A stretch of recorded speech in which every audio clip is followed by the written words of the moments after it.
June 2000.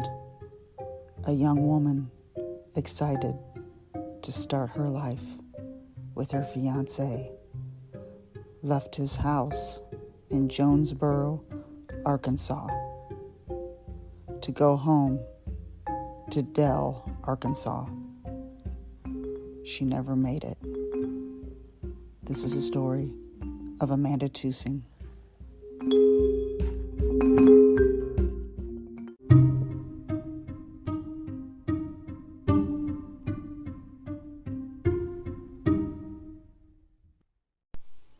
Hello, good evening, happy Friday. It is September 29th, 2 more days, actually 1 more day, and then we have October 1st. I love October, I love it. Okay, this is Kelly from Kelly's Coffee and Cream Chat, and I am so excited for fall to get here. It is just wonderful. I do have a wonderful announcement that back in episode 12, I covered Crystal Rogers' disappearance from Kentucky. Her boyfriend, Brooks Houck, just got arrested for her in connection with her disappearance. They still haven't found her body, but he was arrested. So if you think about it, you go back and listen to episode 12. It is, oh my gosh, I don't even know how to describe that episode. There are so many different things that happened that people think is connected to her disappearance, but it's really interesting. So I'm very happy to hear that they made that arrest. Okay, and I also have another announcement. I now have 3 episodes up on my Patreon. So I just want to let everybody know you can either listen to them on Patreon or Spotify subscription, and they're both $5 a month. There is 3, and I did 3 of them last month. There's definitely going to be 2 a month, and I might throw in a third if I have the time, which I did this time. And there's Bob Clark is the first one. From Hogan's Heroes. I had to stop and think if that was his real name. Yeah, Bob Clark. If I'm saying that right. I hope that's right. If that's not his name, because I don't have it right here written down in front of me. But from Hogan's Heroes, and the second one is Dean Coral, which is a long one, and is actually, I had to take a break on that one, so it's actually in 2 parts, except on Spotify it shows 1. It's all in 1, because recording on Spotify, I can make it all in 1 recording, both parts together. And then the third one is Marcy Conrad, the River's Edge murder. So that's the 3. I have a whole list, and I'm getting ready to research my next one that's going to be coming up. I got to see if I can get it recorded, researched and recorded. So I am drinking Java Mama Dutch Apple Strudel coffee, and it is so good. This is the first time I've had it because I just got it last week. I got some of my fall flavors, and this is wonderful. If you think crispy apples with a dash of cinnamon and buttery pastry, that is what this tastes like. Oh my gosh, it's so good. I love apples. I love pumpkin. I love it all. So I am not picky. But this is a really good one. It tastes just like the dessert, and it is available now. I will leave the link in the show notes. Never bitter. It is green and clean and air roasted, so you taste the whole bean and not the roaster.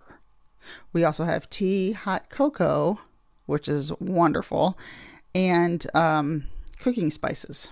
And we even have some syrups that you can put in your coffee or even on ice cream. Those syrups, you don't have to be a coffee drinker to get those syrups. So today I'm bringing you a case, again, another one that I do not remember. And it seems like I have seen her photo, but this is Amanda Tusing. We are at episode 60. I got my sources from a YouTube page called Danelle, Danelle, Hallen, that's Hallan, her YouTube channel, unsolvedmysteries.fandom.com and medium.com, which I actually joined. I joined medium.com. There is wonderful stories on there and all kinds of true crime. So, Amanda Tusing was born December 6th to, gosh, I can barely read my handwriting. 1979 to Susan and Ed Tusing. Now, she was 20 years old and lived with her parents in Dell, Arkansas. Mandy was with her fiance, his name's Matthew Irvin, on June 14th of 2000. It was storming really bad that night, and she told him she had to get home, and she told him this around 11:30 p.m., but he didn't want her to go out in the storm. She had to go to work the following day, so she assured him she'd be fine. And she said, "Look, I'll call you when I get home, so you know when I get home." Now, she lived in Jonesboro. He lived in Jonesboro, sorry. And from Jonesboro to Dell, it's about 40 miles. And so it's, I looked it up online. It looked like it would be about just under an hour, maybe 50 minutes. So, she told him she'd call when she got home, but he never heard from her. And it got to be around 1:30 a.m. and then he called her parents. He did not hesitate. He called her parents. Her dad offered to drive toward Jonesboro in the same path that Amanda took from his house, and that Matthew can do the same, and they can both meet halfway, or meet each other. So then they can see maybe if there's any clues as to what happened to her on that route. Well, they ended up finding Amanda's 92 Pontiac Grand Am on the side of Highway 18. And it was under a street light. Keys were still in the ignition. The wipers had been on because they stopped in the middle of the windshield. And her wallet was open on the dash inside of a cup holder. They called police, and then the police right away started to search for Amanda.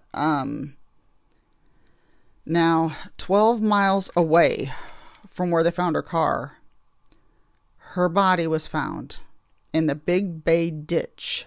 That is all capitals. That's what it's called. Big Bay Ditch near the Twin Bridges.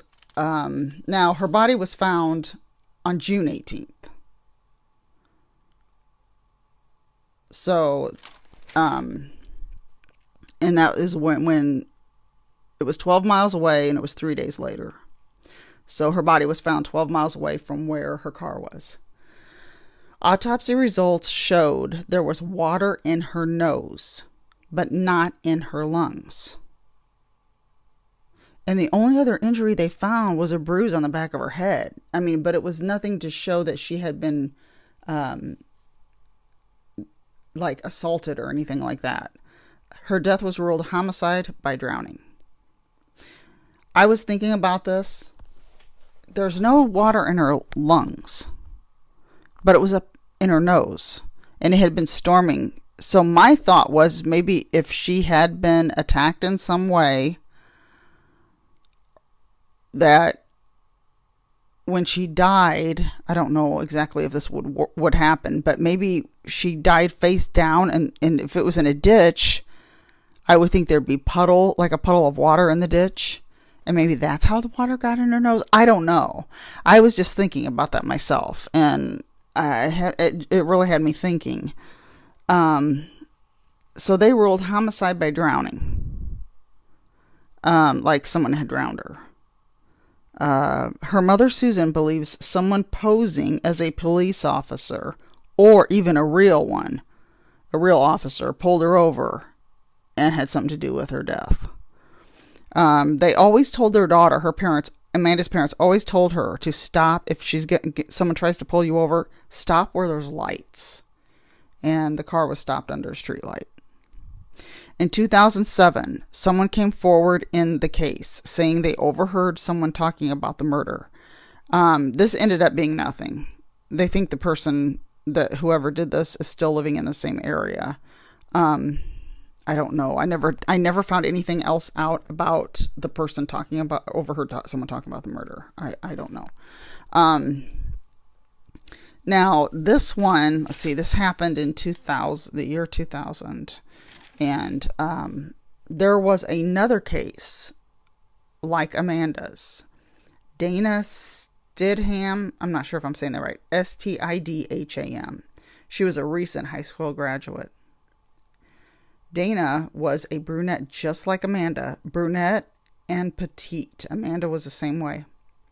Dana lived in Centerton, Arkansas with Larry, her brother. And she thought of going to the University of Arkansas in July of 1989. That's what she was going to start attending the university. And she left to get her father some medicine because he was really sick. And this was on July 25th. She was last seen at a gas station. Oh, Larry was her dad. I got Larry. Oh, she lived with Larry and her brother. I got Larry, her brother, so sorry about that with my notes here. But she was last seen at a gas station, and Larry, who was her father, called the police when she never returned. Now, her car was found along a road similar to Amanda's case. The keys were still in the ignition. Now, her purse was gone, but there was no sign of a struggle. Dana was found 2 months later by the Missouri border in a dried up creek bed. They could not figure out how she died. This is just so bizarre and so similar. Now, there was a suspect in 1996, a Michael Earl McMillan. He wanted to go out with Dana, but she didn't want anything to do with him. There was some hair matching Dana's that was found in his truck, but Dana even went out of town for errands to avoid running into this guy. Now, on the day and that happened on the day she disappeared. So she would go out of town to a store. So that night she went to get the medicine for her father, she went out of her own area. And, but he could not be linked to Dana's murder. And he joined the Navy right after this happened. So he joined the Navy. But I didn't understand the hair that matched Dana's was found in her truck. Now, they said it somewhat matched Dana's. I don't know if they tested it. I never found out. But I just thought that was so strange. And then another one. Now, this Dana's case was 11 years before Amanda's.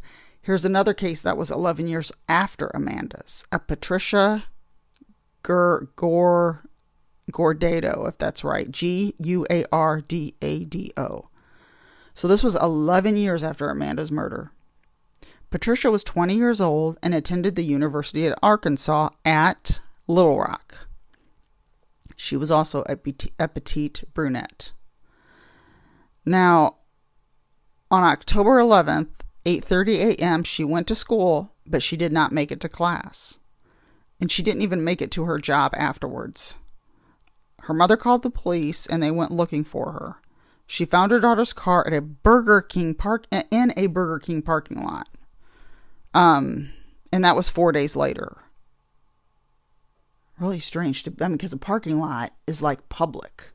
So I don't know if it was there for the full 4 days. I wouldn't think it would be. I would think that people would have noticed it before then. It's almost like somebody would have taken it there. Now, and that's just me, speculating, but 4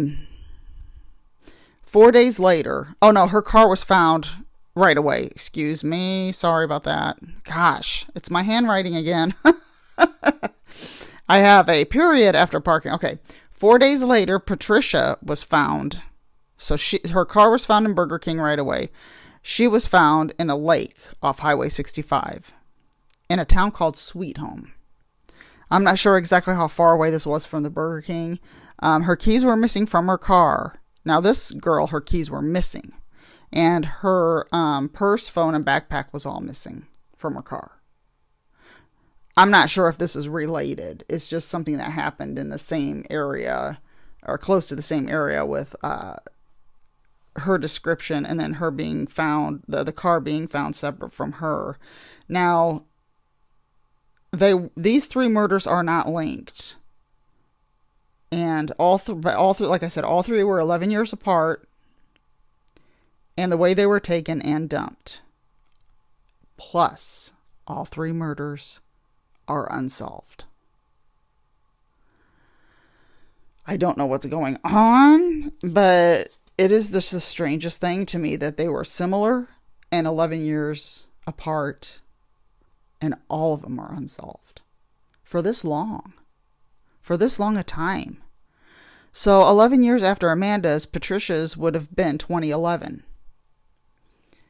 So, oh my, I mean, I don't know. I don't know. I just think that's strange. And Dana's was in 1989. So this had me stumped as I was reading, and I thought this would be a good one to talk about. They are still trying to find out who killed these girls.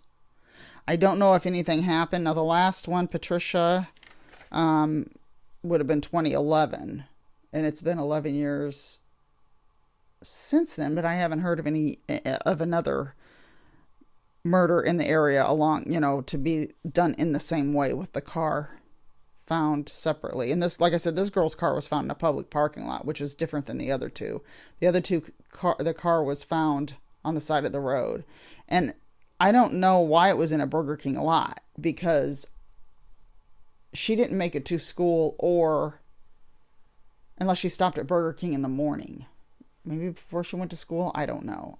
I couldn't find anything on that. But if anybody has any information, and that's another thing, I was trying to call to see if there's a phone number, but to get in touch with the police in Little Rock, Arkansas, Dell, Arkansas, or anybody in that area. Centerton, Arkansas is where Dana was. That's where she lived. It didn't say exactly where the Burger King was, I don't think. But, to please, if you have any information, to get a hold of any police department in that area. I just think this is just it's just so strange. I have no words. I just don't know. And I hate that, because when I'm reading about cases and it's like, gosh, I don't know. But Amanda Tusing, she's just, her photo is everywhere. And when I saw it, it's like I had to read this. And then as I was reading, I'm like, okay, this is very strange. And it's something that I'm going to have to bring to people's attention just in case. Because, like I said, it just is really... I did read... I thought I wrote this down. Yes, I did write it down. In 2001... the family of Amanda asked to have this case featured on Unsolved Mysteries. But Matthew, her fiance, did not want to be interviewed. Now, in June of the following year, 2002, Matthew agreed to be interviewed by phone, but the show refused. They said he had to be interviewed in person. Now, they can darken your face. If he didn't want to be seen, they could have done that, but I don't understand why other than that, I don't understand why he would not want to be interviewed on the show. If it was me, I would definitely want to be interviewed on the show. You better believe it. If I was the last one to see my fiance and she left my house, I would jump at the chance to be interviewed about it. So I don't understand that. I thought that was kind of, I mean, I'm sure people have the reasons for not being interviewed on a show. But they could always darken your face. They can always distort your voice. They can always, And I really don't understand why they couldn't take it by phone on Unsolved Mysteries. I mean, they've done that on Dateline, 48 Hours, and everything else. I don't understand why they wouldn't do it on Unsolved Mysteries. But anyway. That's all for today. Oh, I want everybody to have a wonderful weekend. It is Friday. I did want to talk about, because I always in my episodes with what I've seen lately on TV or what I've listened to. And I saw the movie. It's called You're Killing Me. And it's, I think I saw it on Max, if I can remember, or Paramount Plus. I think it's, like I said, I can never remember which one I watched it on. It may have been Paramount Plus. I don't even know if I've talked about this on here, but I don't think I have, because I think I watched it last weekend. I thought it was pretty good. The reason why I thought it was pretty good, okay, number one, it got really bad reviews from people on Rotten Tomatoes, which I didn't read those till afterwards, because if I read bad reviews about a movie, I won't watch it. I'm like, I'm just going to check this out. I saw it pop up, I'm going to check it out. I thought it was pretty good because I thought it was different than your normal scary movie. This is more psychological thriller, which is one of my favorites. And the main character was not just your average final girl, or, that they call her the final girl. She wasn't your average person to where she's running away from the killer through the whole movie. Or not, I mean, I don't want to say through the whole movie, but that she's not, I mean, it's totally different. This girl was a fighter. This girl was a fighter, man. It's like, wow, I've never seen this. I know some, like in Halloween, the classic Halloween, where Jamie Lee Curtis shot Michael Myers, got him in the eye, or didn't shoot him. Sorry, that was the doctor. Where she got him in the eye with a hanger, stabbed him in the neck with the knife, and she did all that. But this one, this, I'm telling you, I'm thinking, man, if I was her, I would just give up. I mean, not really give up, but there's things in the movie, and without giving it away, I would have just give them what they wanted, because they wanted something from her and she wouldn't give it to them. It was like I said, I don't want to give it away. And I just give it back to them. It was theirs to begin with, and she wouldn't give it back. And there's a reason why. And it's like, I don't know. I don't know if I'd have given it to him or not, but there were parts in it. And this is another thing. I kept thinking, don't do something stupid, because you know how people always do something stupid in a horror movie, or a scary movie at least. And I'm like, do not do something stupid. Don't do it. I kept saying that because I kept thinking she was going to do something. There were a couple of things she did, but it didn't come out like I thought it was going to. I'm like, oh my gosh, don't do that. And then I'm like, okay, well, she's okay. She's doing okay so far. And it's got the late Anne Heche in it, and the movie was out. This seems like I've talked about this. I hope I didn't talk about it. I may have talked about it in the Patreon episode, but I'm not sure. But I know I've talked about it somewhere. That she had. Oh, duh. I talked about it on my Kelly's Coffee and Movie Chat. That's on YouTube, by the way, if you want to check that out, because I did a review of it. But the movie was out this year. It said it was 2023. Anne Heche died a year ago, in August. So it was done before she died. I was shocked to see her pop up. I didn't even realize she was in it. So that is You're Killing Me. I say watch it. It's a good thing to watch if you're not doing anything. Don't think too much into it. I didn't think it was a terrible, terrible movie. There was a lot of things that happened in it that I did not expect the way it was going. I didn't know how it was going to end up. So I had to watch the whole thing, find out how it was going to end up. It's like, man. I remember quite a few years ago, I saw a movie called Frozen, where they were up on a ski lift. It's not the animated Frozen. It was out before that, actually. And where they're stuck on that ski lift, and then the whole place closes down for like 3 days because of the holiday. It must have been Christmas holiday or something. I can't remember now. That movie freaked me out. First of all, I wouldn't be going skiing anyway. I would not be up on a ski lift, especially at night. But they shut the whole place down, and here they're stuck up on that lift. And I'm just like, oh, no. What are you going to do? There's no signal for a phone, nothing. Oh my gosh. So I do get into those kinds of, because I put myself in the person's place. I do that all the time. So I do like thrillers. I like thrillers. I like psychological thrillers. Those are about my favorite. And because I also did a review on there of the old classic movie Magic with Anthony Hopkins, another one of my favorites. So I talk about that one too, another psychological thriller. So Oh, I'm really into the creepy movies now because it's spooky season. I absolutely really liked the last Scream movie. I really liked that one. And I watched it. The last two I really liked. I'm a big fan of the Scream franchise, just like I am the Halloween franchise. Those two are about my favorites. I like some of the Friday the 13th ones, but okay, now I'm getting on a tangent about movies. So, but my movie chat is on YouTube, and it's Kelly's Coffee and Movie Chat, and it's just me talking about them. They're not very long, but I do like chatting about movies. So, and I haven't seen any series lately. I'm getting kind of caught up on Very Scary People, and I think that's on Max, and it was on ID, and it was on HLN, but it's with Donnie Wahlberg, where he's the host of it. Boy, there's some good. Even if you know the killer story, that's a good show.